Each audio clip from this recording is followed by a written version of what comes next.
Көрсетте барлығы 32.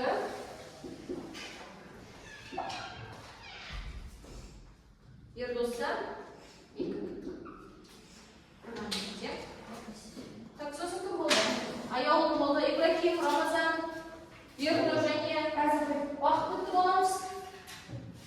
Соң сұрақ.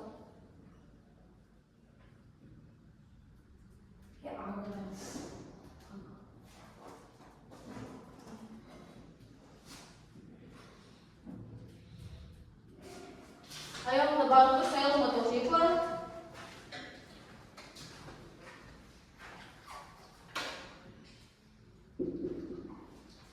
Уақыт бітті жинайық.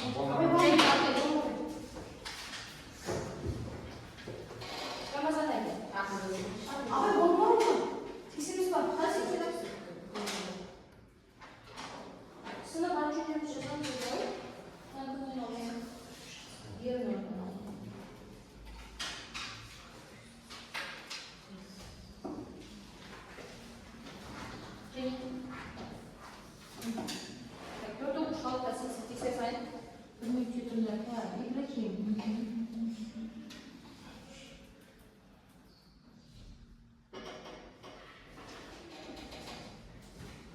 Ибрахим молодец, барлық дос. Ибрахим плюс 2 ал. Одан соң не жазал? Хлор қосылыстан мен вариантты көрсет. 7-ші топта тұрғанымен тұрақты вариантты бір асыққан Фтор да тура сондай. Бром да тура сондай. Сутек 1-ші топта тұр, ойдақта бұл вариантты көрсет.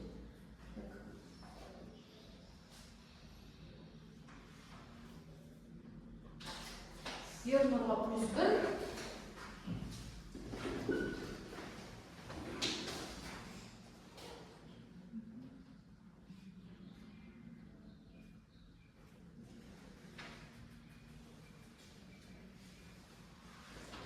Рамазан плюс 1. Рамазан 1. Болғысы және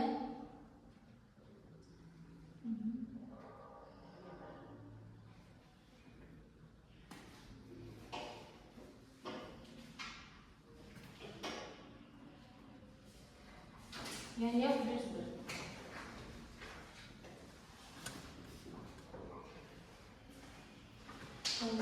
Yani bu dapçıdan aslında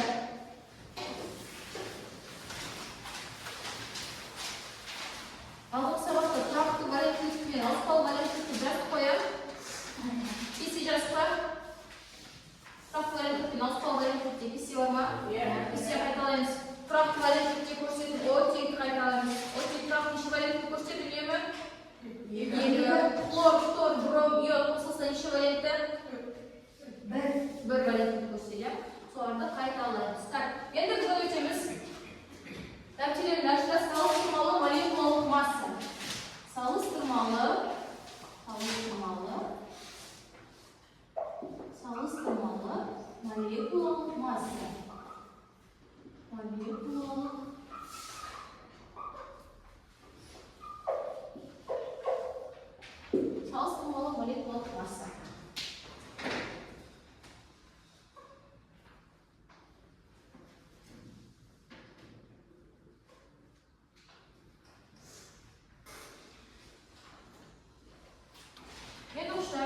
Salыстырмалы молекулалық масса дегенде, салыстырмалы молекулалық масса бізде жалпы химиялық формула бір немесе бірнеше неден тұрады? Элементтерден тұрады, дұрыс па? Бізде салыстырмалы атомдық масса деген өттік. Алдыңғы сабақтарда салыстырмалы атомдық масса деген не еді? Салыстырмалы бізде периодикасы салыстырмалы атомдық масса қай жерде жазылатын еді? Элементтің астында бөлшек сан не жазылады еді? Егер өтірден кейін сан белгіленген болса істейміз?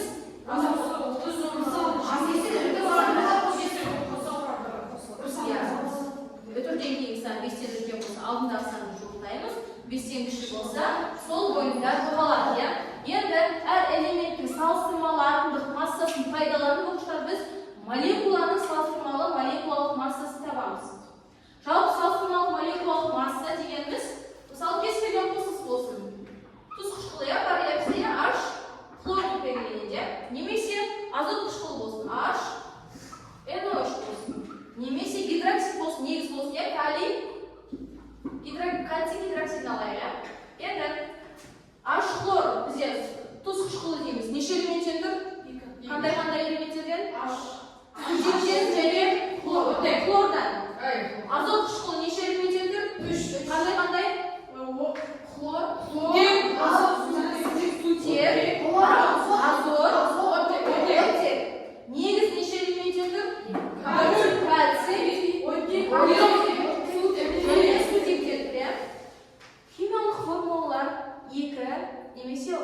әртүрлі элементтердің қосындысы. Олардың біз салыстырмалы молекулалық массасын қалай табамыз? Салыстырмалы атомдық массаны бір-біріне қосу арқылы табамыз. Мысалы, периодтық кестеге қараймыз, маған сутектің массасы қанша айтыңдаршы? Сутек бір, иә? Қосамыз, хлордың массасы неше еді? 35. Неге 35 ол? Өйткені оны андай жуықта болғанда 35. Барлық элементтің атомдық массасы бүтін сан, тек хлордікі бөлшек сан. Бірге 35 қосқанда қанша болады? 36-да 5. Демек, тұз қышқылы молекуласының молекулалық массасы нешеге тең екен? 36-да 5-ке тең екен. Енді қараймыз. Оны мына жерде енді бізде азот қышқылы басталады. Азот қышқылында сутек неше тұр? 1. азотта 14. Қосамыз, азот неше? 14. Қосамыз, оттек неше? 16. Бірақ мына жерде қанша оттек тұр? 3 оттек тұр. Сол 3-ті оттектің атомдық массасына көбейтеміз. Бірінші қандай амал орнады бізде? Көбейту, иә? 16-ке көбейтсе қанша? 48, иә? Енді қосамыз барлығын. Бірге 14 қосамыз. 15. 15-ке нешені қосамыз? 48 қосамыз. Неше болады бізде? 63 болады. Сендерге азот қышқылының молекулалық массасын табуда біз не істейміз? Құрамындағы элементтердің атомдық массасын бір-біріне қосу арқылы молекулалық массаны табады екенбіз. Немесе кальций гидроксиді. Кальцийдің массасы неше? 40. Қосамыз. Жақшаның ішінде тұрғанда қараймыз. Саған назар аударыңдар. Гидроксил тобы жақшаның ішінде тұр, иә? Демек бізде оны жақша қаламыз. Оттек неше? 16. Қосамыз, сутек неше? 1. Жақша жабылды ма? Біз де жақшаны жабамыз. Кімді? Жоқ, жібере алмаймыз, сіз сабақ қойдың. Бізде сабақ. Апай жоқ.